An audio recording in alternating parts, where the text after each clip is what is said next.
What's up, everybody? Troy Cartwright here. Welcome back to another episode of 10-Year Town. This week, we are doing the long-promised Q&A episode. Thank you guys for submitting such thoughtful and insightful questions. We really enjoyed answering these, and I hope you guys get a lot of value from these answers. Enjoy. All right, Ben.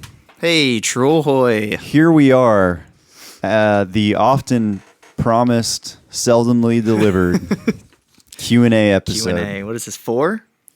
3? 4 or 5. 4 or 5? Wow. Yeah. Pretty exciting, dude. Yeah, man. You want to kick us off with the first question? I will. We're going to start with a question from Will. Okay. Can you describe a typical Nashville co-writing session / process? I typically write alone where I can control the pace and flow, make space to think, etc. As much as I love the idea of co-writing, I'm wondering whether the process is one I could thrive in. Thanks so much, Troy. Love the pod. Great question, That's Will. a great question. Yeah. Yeah.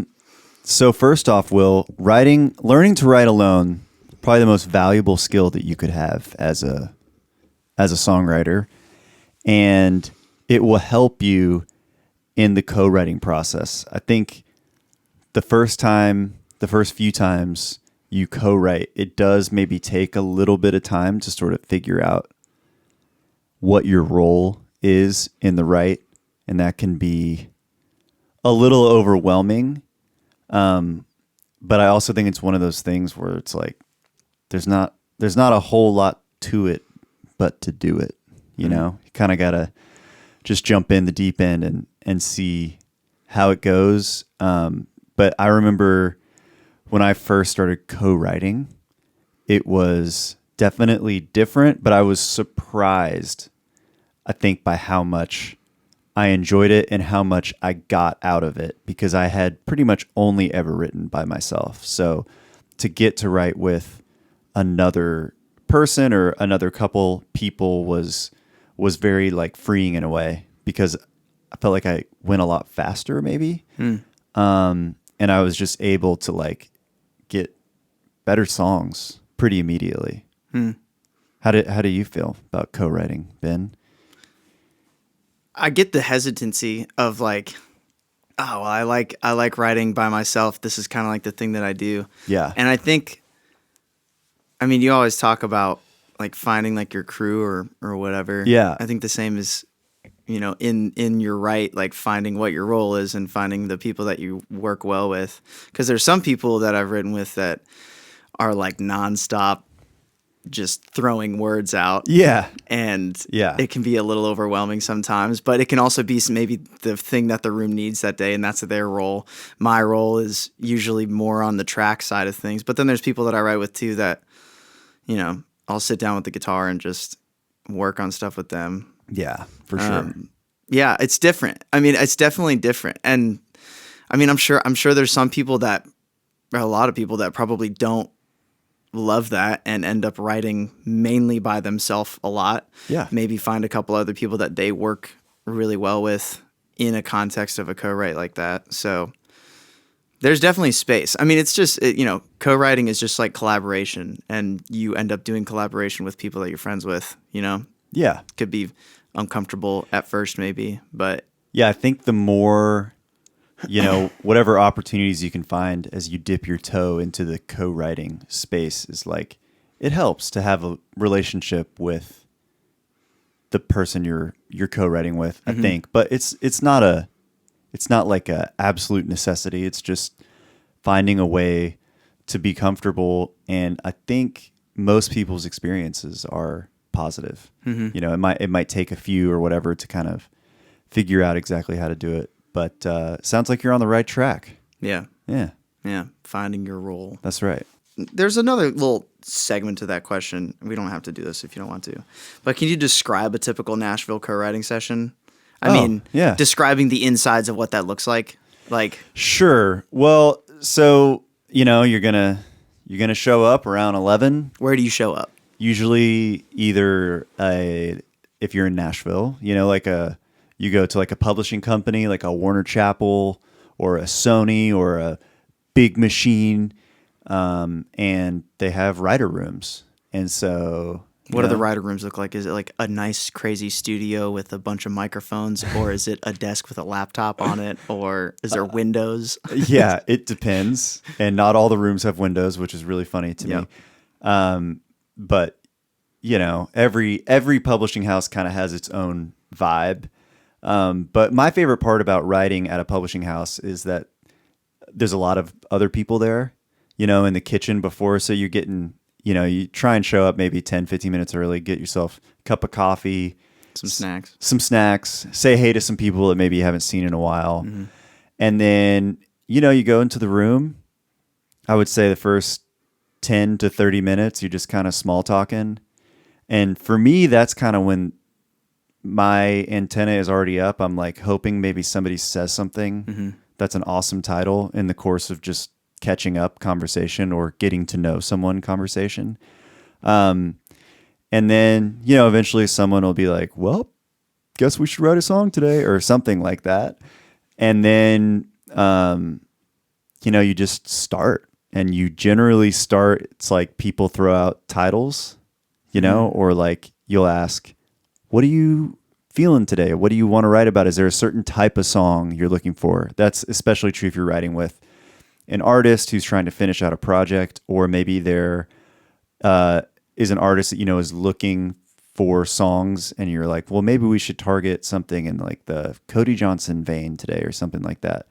But it really does vary. But I think the majority of co-writes start out with like trying to figure out what the song is about, either generally or specifically like with the title. And then from there, just kind of off to the races. And it can take 45 minutes and it can take 4 hours. You just never really know what the day holds. You just got to be open to it. Yeah. Does that make sense? That's great. Okay. That's great. Yeah, just a little more insight. That's perfect. Next question's from Sarah. What are some ways to work through comparison in the beginning stages of your career? Sometimes it feels like everyone is getting promoted, getting huge cuts, etc. Tough. Because comparison just happens in the beginning. So once you're once you're further along, you're fine. Yeah. You beat comparison so quickly. Sarah, that's a great question, and that's a great question. I think that there's a couple very cliche pieces of advice I would give you. First one being comparison is the thief of joy, which I totally believe. And the second one is that there's a reason horses run with blinders on. And people used to always say that to me. I remember my first manager, Sean McSpadden, would always say that to me when I'd call him upset about someone being on some festival that I was not on. And he'd say, you know, Troy, there's a reason horses run with blinders on. And I really hated hearing that. But the longer I've gone on, the more I've like realized, like, even though it's cliche, it's so true. And I think that's one of the things that I've tried to sort of highlight in this podcast is that everyone's journey really is so different. And so for some people, it does seem like it's happening a lot faster, a lot sooner. They're getting big cuts, or there'll be a new publisher in town and they'll get like a promotion really fast, or they'll start at one company and then jump to another company in like a more prominent role, and all that stuff. And it can eat at you. But one of the things that I always try and remember is that someone else's success like doesn't ever take away from mine. So when you have friends that start to have success, oftentimes it's actually good for you because they're going to start to get better opportunities, and, you know, hopefully you'll get to participate in some of those with them. But more than anything, you just got to keep doing you and keep doing your thing. And as you hone in on what makes you special, your opportunities will expand over time. And they call it a 10-year town for a reason.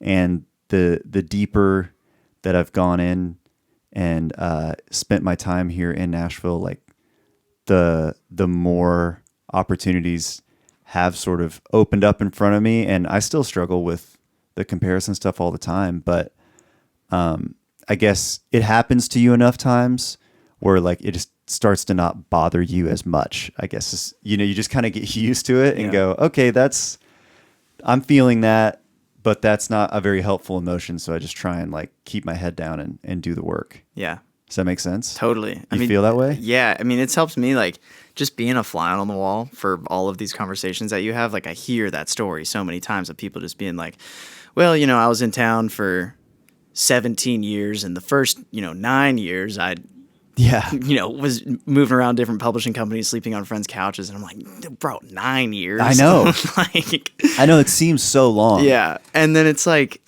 and for me, cause like I like everyone deals with that. And like, for me, it's the like separation of my friend talked to me about this for another quote to use, but expectation is the root of all suffering. Oh yeah.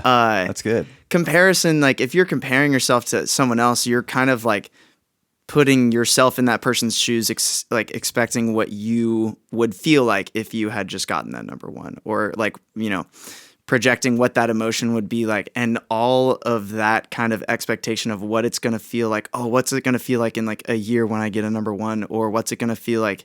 It's like, that doesn't matter. It's like, what did you feel like today? What did you feel like yesterday? And like, what are you hoping to like feel and do tomorrow? And like those things, like I'm just constantly reminded every week with the little wins that I'm having, or not even little wins, but like in the little win, I mean like writing a song and then listening to it that night and being like, this is the sickest stuff. You know what I mean? Like that's where my attention and my brain power is going to more often now than it is with comparing myself to where someone else is at. Cause it's like, there's just constant little like moments of gratitude throughout the week. That's like, man, this is sick. And like, I could never have a number one for the rest of my life, and hopefully something good will still come out of it, but just not trying to be like, I'd be so stoked if I had a number one. You know what I mean? Yeah, absolutely. I mean, I think like this weekend I have like a spreadsheet of all the songs I wrote this year. Mm-hmm.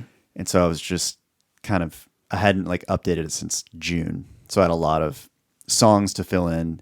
And as I was going through my calendar and notes and finding all the songs and putting them in, I just had a profound sense of satisfaction about like all the work that I've done. Mm-hmm. And I think that doing the work is really the only thing that we get to control.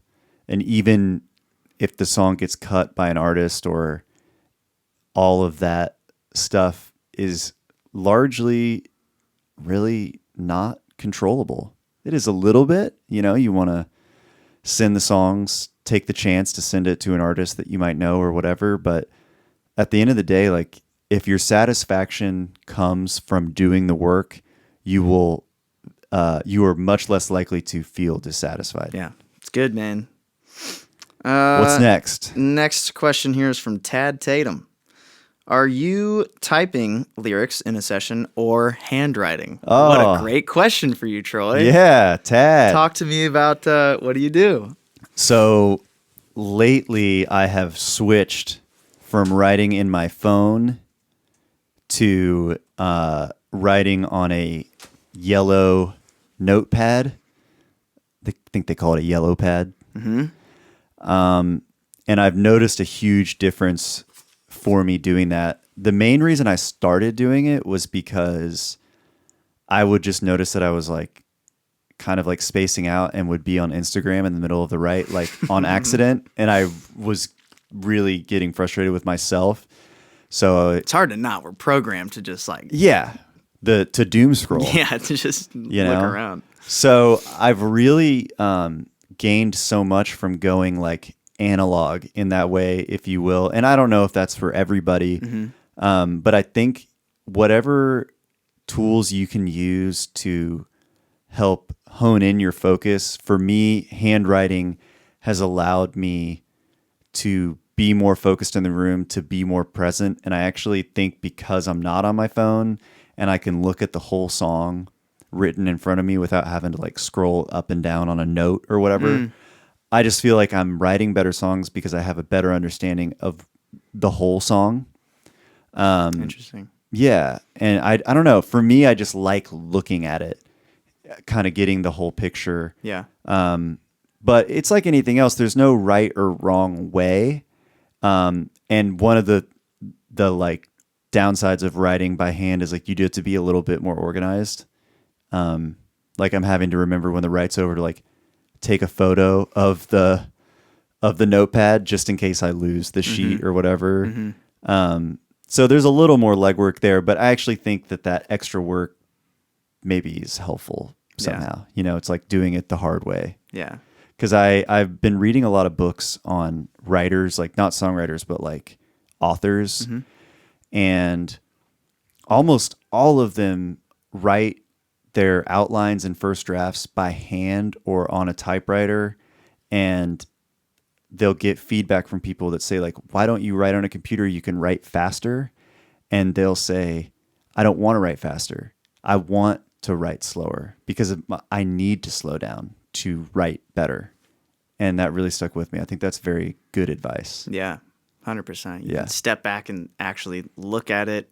The whole I like that idea of like looking at the whole thing. My buddy's writing a play right now, and they just like rented out an Airbnb and like cleared out the living room and bought like, you know, a couple hundred note cards or whatever, and they have like the whole line drawn out. That's of awesome. Like the, you know, rising action, climb, all this stuff, and there's little just note cards along the way, and they're taking out note cards and changing them along the way. Yeah. Like being able to see the whole, like that makes a lot of sense, because I get that like it slows you down or whatever, because I always write on my phone. Yeah.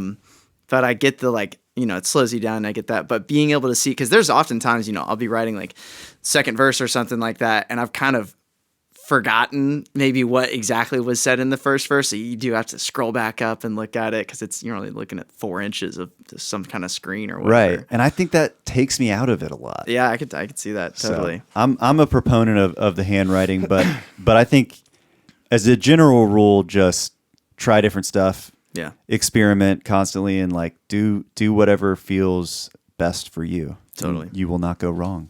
Totally. All right. Got another question here. We'll start. This is from Timothy. What should someone just starting out know about protecting their intellectual property? Timothy, that is a good question. This is a weird thing. In college, they told me to write the lyrics down and send them to myself in an envelope. So there was like a government stamped thing. They call that like a poor man's copyright. Yeah, essentially. Yeah. Do you do that for every song you've ever written? No, I do not. You know, I think that worrying about this stuff is like a little bit cart before the horse sometimes. I understand like wanting to be protective. I think early on, like it's sort of like if you want to start a business and you spend a lot of time like on making your business cards and like what font your business plan should be in, it's like you're sort of like missing the main thing, which is like you just got to have great songs. And I think it's pretty rare to be like infringed upon, if that makes sense. So my main piece of advice would be like, I wouldn't worry about it too much. But as far as protecting yourself, you know, especially if you have songs that are like starting to get some action or things like that, yeah, there's ways to like copyright a bunch of songs at once. I think the main thing is like having a paper trail so that if there is some sort of issue, you can sort of like prove that through email chain and stuff like that. And obviously the safest way is to like send it to the copyright.gov office. I think someone does that for me now at my publisher, but I honestly, I don't even know. But I mean, I've been writing songs for 13 years probably. And like, it's never been an issue. Yeah. So that's my advice would be like, I wouldn't worry about it too much. Yeah. Understandable. All right. Got another question here from Vinny. He is curious about Nashville and the different genres that come out of the city. Is there a place for pop writers who love country and the craft of songwriting but haven't necessarily lived the country life? What's the relationship like between pop and country music in the city? Thanks for such an awesome podcast, Troy. Just signed a lease and moved to the city December 1st. Oh, let's go. Congrats. You just moved in a couple days ago. Congrats, Vinny. Wow. Welcome. That's rad. Yeah. So I'll answer the second part of your question first, which is like sort of a variation of like, I wasn't raised in the country. Can I be country? Yeah. And like the answer to that is, of course. Sure. I think country music is really just about being authentic to yourself. And there are certainly like tropes like trucks and beer and cowboy boots. But I don't know. I mean, I grew up on a cul-de-sac in the suburbs of North Dallas, so I'm certainly not a country person, you know? Sure. And I just try and like, as much as it makes sense, like just write stuff that is authentic to my life story. Because most of country music is really about being in love and having your heart broken. Yeah. It's stories. Yeah, it's just stories. A lot of authentic stories. Yeah. So that's my advice there as far as like, you know, the country, not country debate. And then as far as there being other genres, I think Nashville is like totally popping off with other genres right now. And you know a little bit more about that than I do. Yeah, there's a really big like indie folk scene here that I was kind of unaware of until the past like year or so. Yeah. There's, I think, a pretty big rock scene here. Pop for sure. Yeah, I mean, tons of pop. I feel like LA and Nashville are just so intertwined now. Yeah. I mean, anyone that's like writing in LA usually is probably going to be coming here to do writes, and like I feel like it's honestly more like people from LA coming here to do writes, and definitely people from Nashville going there, but like I just keep meeting people coming here on like trips from LA. Like I don't know, it's become such a, and I mean obviously I think that's because country has become so popular, the number one streamed genre. It is pop now. Yeah. But yeah, I mean there's huge crossover with different genres here. There's rap stuff here. I mean there's just a ton of music here. Yeah. Country's obviously like the Nashville thing. Right. And it is always funny, like seeing somebody come here and be like, all right, so how do we write a country song? Do I have to say, like, can I say the fishing pole? And can I, you know what I mean? Like, yeah. And that's not like what all country is. Like, there's definitely genres of country where that is, you know, what it is. But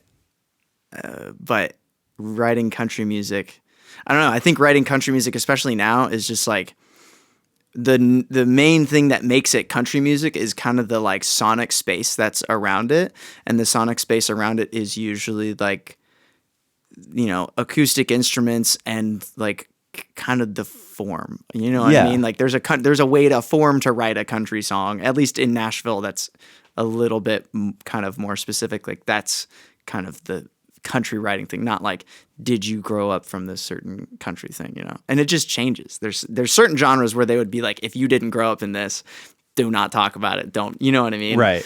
But yeah, I think the main takeaway is just there is great music of all kinds being made in Nashville, because this is the place that people come to like be professional musicians and songwriters and things of that nature. So you can find it all here. 100%. Yeah. 100%. Let's see, moving down the list here. I got a question here from Jimmy. What's up, Jimmy? Hey, Troy. Just writing down what he wrote. After having both record and publishing deals and being an independent, which is best and why? So I think this question is asking me about my experience being a signed artist versus being an independent artist. Having both record and publishing deals and being... yes.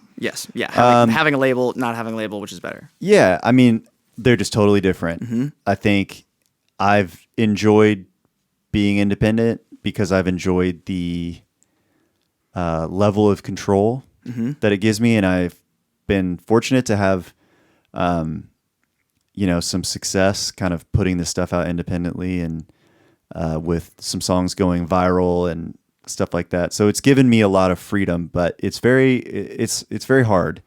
it's a lot of hard work, and I don't think that I would have had the success that I've had as an independent artist without my time as a signed artist, because when I was signed, I met so many of my friends, so many of my co-writers, and that really like helped me build out my network. So I think that there's benefits to both, and the main thing that I would say about signing any kind of deal is just like doing your best to like have good leverage, because the type of deal that like Megan Maroney signed by the time she signed her record deal is like very different from the record deal that I signed when I had, nothing going on. Yeah.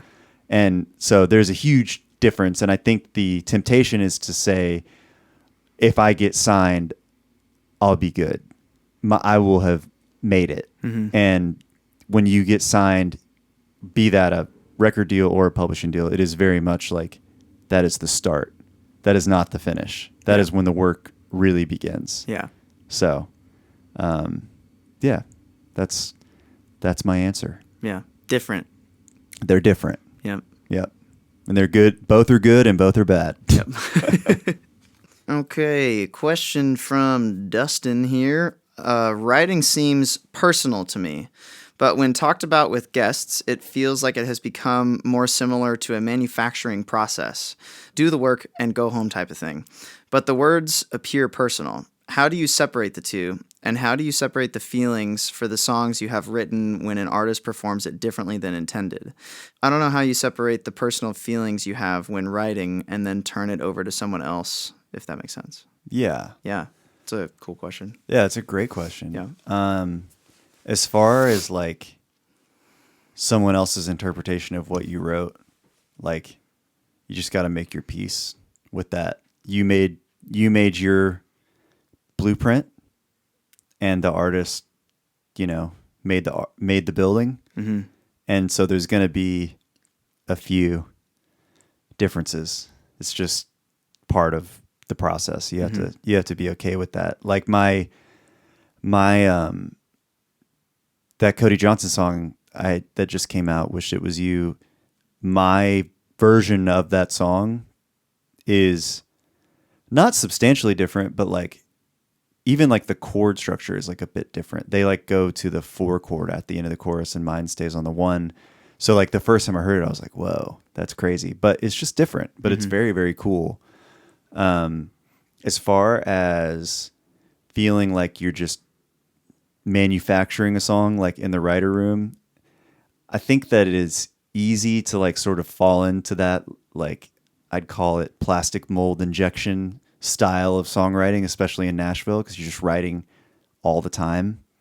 And so you can start to become like a bit unoriginal.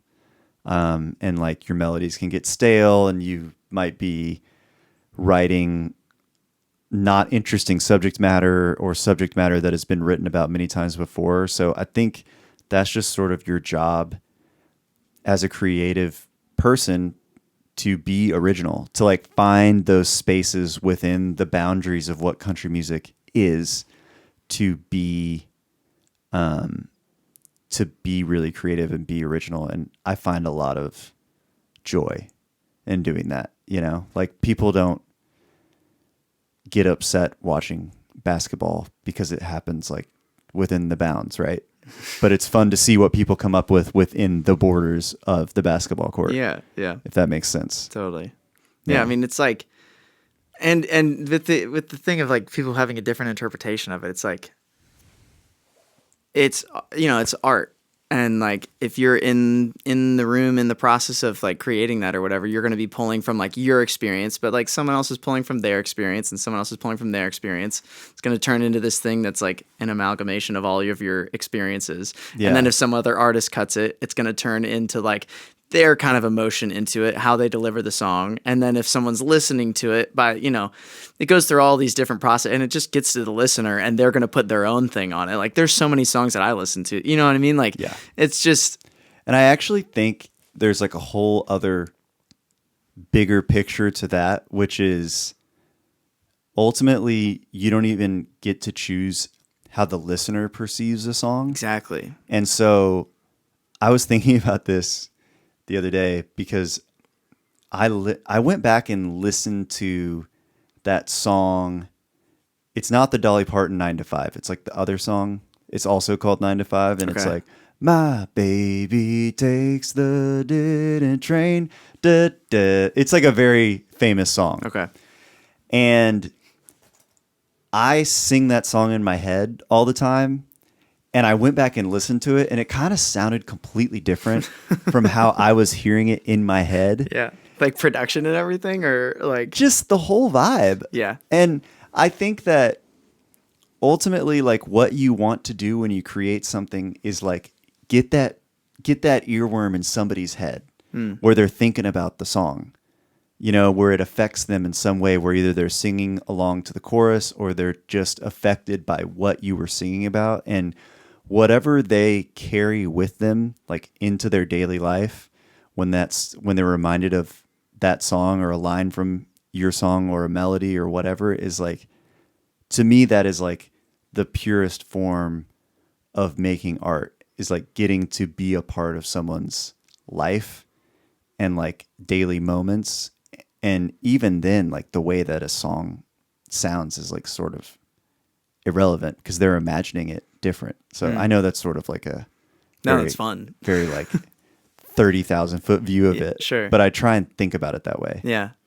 When it comes to like, I mean, I know they talked about like kind of the emotion of like, you know, songs are very emotional. This is very much a job to a certain extent. Yeah. How do you kind of deal with that? You know, if you want to call it I'm sure there's been days where you walk in, you know what I mean? Like we get into that process or that headspace. Like, yeah, I get frustrated sometimes in the middle of writes. I'm like, maybe the person I'm writing with like isn't willing to go where I want to go with it because they don't agree with it or they're tired, you know, and they just want to get out of there. And yeah, sometimes it upsets me. But I think it's just like anything in life, like it's built on compromise, and all that I can do is like bring my best stuff and hopefully over time find the people that want to go a little bit deeper with me and like not settle for the cliche and like try and make something different. And I think that's really fun. And that's like the joy of getting to create, is like, if you went and you nailed it every day, it wouldn't feel good anymore. Yeah. You know? So maybe just take from it like, okay, well, this day was not that fun. And maybe that just means a different day will be more fun because you had the bad day. Yeah. And on top of that, sometimes the songs that you think are whatever are like the ones that end up like popping off and doing something for you. So you really don't ever get to know. Yeah. Yeah. Yeah. It's an interesting one from David Bailey. Okay. For me as a songwriter, the concept of using AI to write a song is totally disheartening. And I certainly don't want to co-write with someone who wants to use AI as we are writing. What are your thoughts on this, and how do you deal with this AI issue? Burn it. Burn it down. No. I'm just kidding. I got no idea. I mean, I think that, like, where's the line of what we're using AI for? It's going to be a tool. It's a tool. I keep seeing these ads now. Like, I do a lot of production. I get production ads on Instagram. That's pretty much the only thing that I get. There's this ad that I keep getting for these like AI synth tools where you type in the sound that you want and like it pulls up the sound for you. And I've been saying for a long time that I want a plugin that does that. Now that it exists, I like don't want to buy it because it feels weird to me, because I'm like, well, I'm just a loser and I didn't get into sound design enough. And I don't know the difference between like a sawtooth and a triangle, and like, why I would use one or the other. You know what I mean? Yeah. Like, so it will turn into a tool, and I don't know, man. It seems super weird to be able to like use AI in a writing room.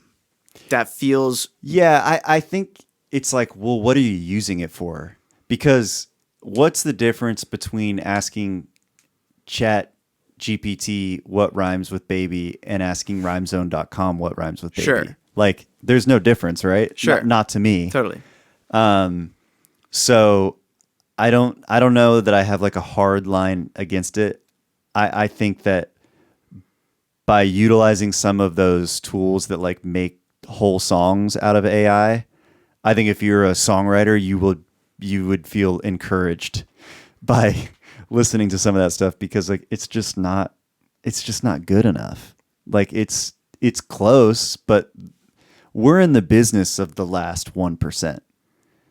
That is like what makes a song for all time versus a song What about in like 5 months when it is? when the AI is good It enough? will be. Like I don't think like I think it will be like Yeah. at some point. Like I think a lot of like sync and like film and TV stuff, because there's a whole genre Sure. of music producers and songwriters that make like music that they're not attached to, kind of. There's no real artist that they're pitching it to. They create these kind of artists and build discographies and pitch it around to like movies and TVs and get like TV cuts, and it's an incredibly large business. Yeah. I don't want to say they're not attached to it. I don't mean they're not attached to it, but it's not planning on like, I'm going to be this artist, this is my artistry kind of thing. They're just making kind of songs that they're pitching to stuff. And I feel like I've already kind of started to see it with some of the like smaller licenses. They're starting to use more AI generated songs. I saw a Coke ad the other day, and then the bottom of it said this ad was created with this AI. So the whole animation was made with AI. I don't know if the whole animation, but it's literally had a disclaimer that this ad was made with AI. So they're already doing animation with AI. Yeah. The background music for it's absolutely going to be AI at some point. It's going to keep getting better. The writing of it is going to keep getting better. Like, Yeah. I think it's still like not original thought though. It's all just iterative. Mm-hmm.